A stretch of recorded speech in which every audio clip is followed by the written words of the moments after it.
Hey guys, welcome back to another episode of an Aussie farming in the Philippines. G'day! Well, got the old ride on going. First I got the old oh, chick's going off at Sam again. I got my old trusty going. Now this hadn't been started for probably about 6 months. And bugging me dead, I tell you, she's just about fucked, I tell you now, it really is. You know, but put it with, fill her up full of fuel, check the oil, and use the pull rope and give it a pull, and the bloody thing goes straight away, I tell you. And it is the replacement for this one is down at the front. And so this one we retired off and we bought another one, and that one ended up getting the axles fucked out and everything else, so I took parts off of that and put onto this. And this old girl's still going. I tell you, it's bloody amazing, isn't it? Like some things will last forever. And other things, there you go, Sam having his bath. And other things, like I say, you expect them to last, and they don't. So what I did is I got the little mower out so I could go around everywhere at the front. Let's go for a walk down the front, hey? Hey, turkeys. Oh, like I said, I've got all the house and I've got this low area here. This is the only area I have to do now, and a little bit at the back. So what I'll be doing next would be picking up all those branches and taking them up to the burn pit up the back. Then I can get and give this a good cut down. You know? But this turned out all okay. So what I do with the little mower is I go around the bottom along the fence line over here. Because the mower can get in, the ride-on gets around this pole all right and around there, but of course I can't get into here. Can't get right into all these areas here. So she gets around here all right, drive in here, back up and go out, but it's still this area here all gets done by the push mower, all along the fence line here, down through here. And the rest is all done by the ride-on. So this is all done by the push mower, all through here. This is push mower and ride-on through here. Got to keep it down because of those friggin' snakes. Bloody snakes. Yeah.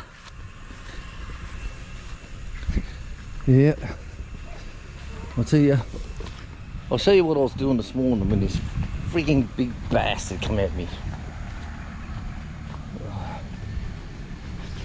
Right, seriously, got to keep looking all the time. So I hate long grass because the snakes are free to move in the grass. So anyway, there was a fallen branch down over here. So I picked it up to mow. Just before I mowed, I come down with a push mower. So I picked him up and I'm dragging it down through here. Alright, so I got this thing over my shoulder and I'm dragging down through here. I'm looking at the electric fence here thinking, oh, I'll have to get into there. And bugging me dead, I'm about here. And right through here comes a big bloody snake. He's about 1.5 meters long, because this is their tunnel. They come from the bananas down there through the drains, and they come through here. And I nearly put my foot on the bastard.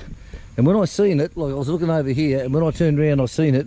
I'm on 1 foot pivoting with this bloody branch over my shoulder, and I'll tell you, white as a fucking ghost.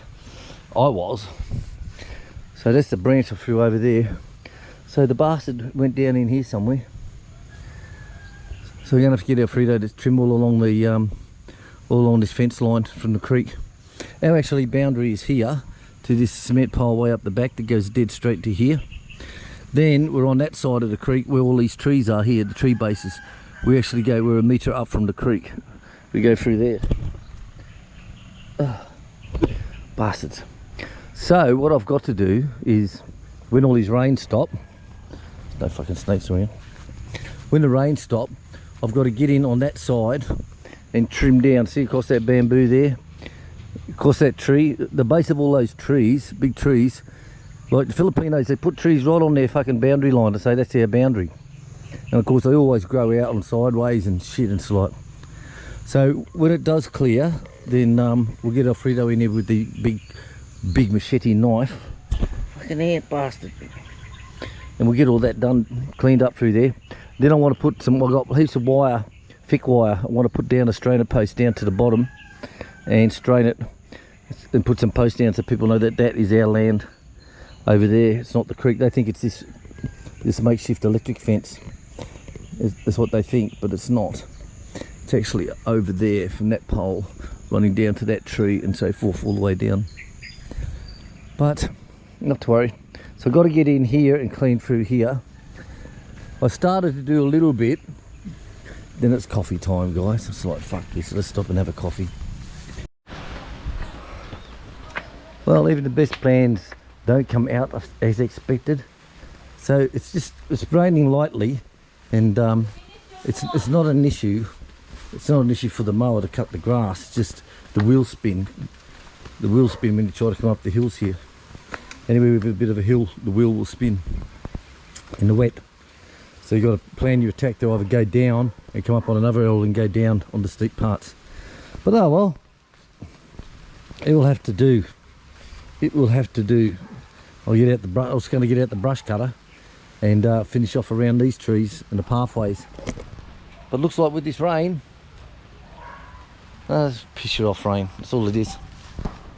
Not enough to wet the ground, not enough to do shit, just enough to piss you off. That's all it is. Well, the sky cleared up well, so that's all okay. So I've just finished. It's now 3:30. So all done. Happy, happy, happy. Well, Bob's coming tomorrow, as I said. So I've got to get all this done today. Today, mate. Today. Well, let's have a look.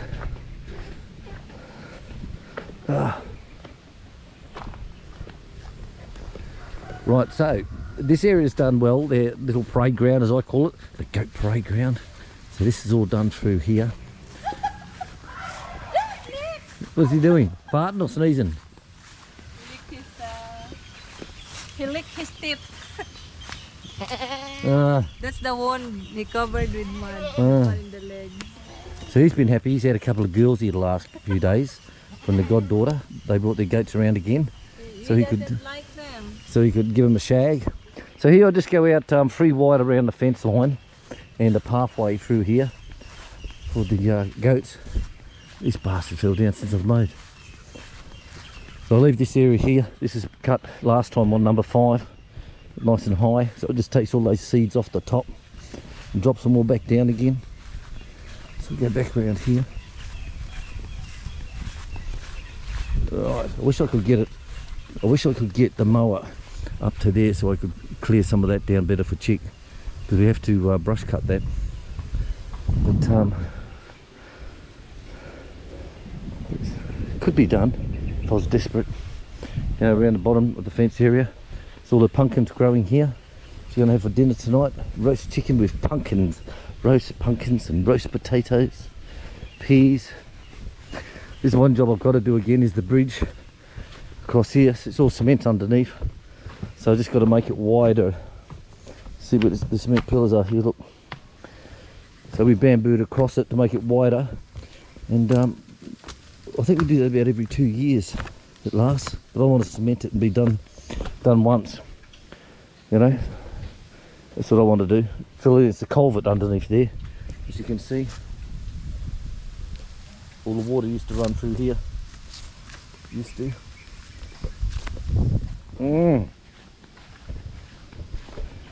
Right, up the back.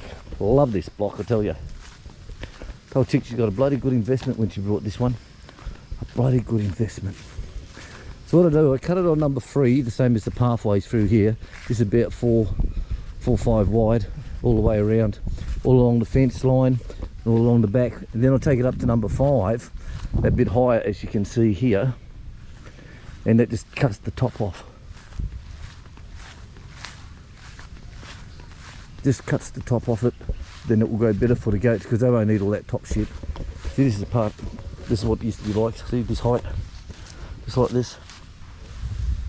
So it's cleaned it up. Cleaned it up quite nicely actually. And the best thing is now, when it's down, you can see the bloody snakes. That's the point, you know. And when it's before, like say when it's like 6 inches high, it's very hard to see the snakes. And I'm walking along looking at durians or that, and there's bloody snakes underneath your feet. And I'll tell you, Bob's like me, he doesn't like snakes. But this come up all right, guys. That bloody ride on, still going, thank God. And it works. Look at that. Look at that. Absolutely gorgeous. So I've left the back section over there where the drainage goes down to the aqueduct over here. I've left that side of it because that was cut down before. That was cut right down, so that's up to a nice height for the goat. So they've still got plenty to eat up here. Plenty to eat. So there you go, guys. This is the back. I feel drops of rain coming again. Bastards.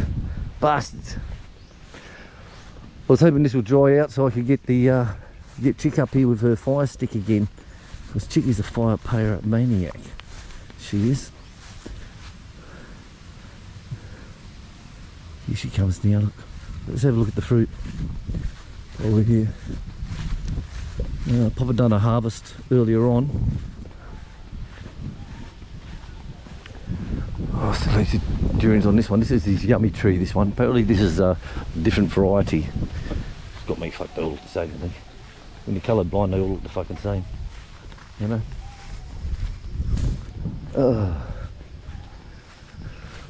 Oh! What do you got, baby? Ants? Ants? Yeah, they love the sweetness, don't they? Yeah. They love the sweetness. He's done a good harvest though. He's got a lot off. The goats come up here every morning. The bats come in of the night time and they'll eat, and they'll eat like half of a ramatam and they'll drop it down. So the goats come in and they actually get right into it. See, this is from the bats. Look, see, bats eat it. Shall I show you the beehive? Another beehive? Yes, in the rambutan tree, Han. Well, what was that beehive up there? When we couldn't reach that one. Even with the This one is an old one. There's the mark of the old one. And look at that. It's another beehive. Big. Oh, I see it now. Big paper one. Yeah, I see it. Yeah, big bastard. That one there. There he is. There, look. Yeah, he's a big bastard. That bugger's popper up when he goes to try and harvest. Especially on this tree here. There's lots of them on this tree. Bloody heaps of them up there. Heaps of them. The next batch will be very nice, Han. Oh, this is the ones he harvested because this had heaps on there before, didn't he? Yeah, and the next batch, you see this bunch, little bunch? Yeah, I see them, like little yeah, grapes. it's pretty. Yeah. Oh yeah, so see where he's harvested all these ones would have come off. He's harvested all these. These are the next lot to come. But the ants love the bastards. February. It's February. Couple of months yet. Right, well there you go, guys. What we're looking at now is this coconut tree. Here's the dead one. So and the two, what are these ones called? Durian. Two durians. They grew here, which when that was all bamboo, nothing happened with them. So we're going to cut them down as well. So I'll do that when Bob's here. Bob, the chainsaw cutter. How's that? So they will cut these out. These ones this wood's very good wood. The durian wood. It's very, very straight and it's very hard wood. So we can make some good fence posts with this one here. It's so expensive in Tagum. In Tagum, per board feet is like 40 pesos. And what's the coconut? Same as mahogany. Coconut is just 15. Oh, with the cutters, it's just 11. Yeah, so we'll cut these ones down, get all the branches off it, and we'll cut it into post sizes so that we can use that. We can use them down along the creek, because that's the project I want to do, is along that creek where the electric fence is. I want to go across the creek, which is our land. That's where I want to go. So this one here, though, she's tethered, this one. So this one's going to be a just cut and roll down into the swamplands down in there. So that will be a good job for Bob and I.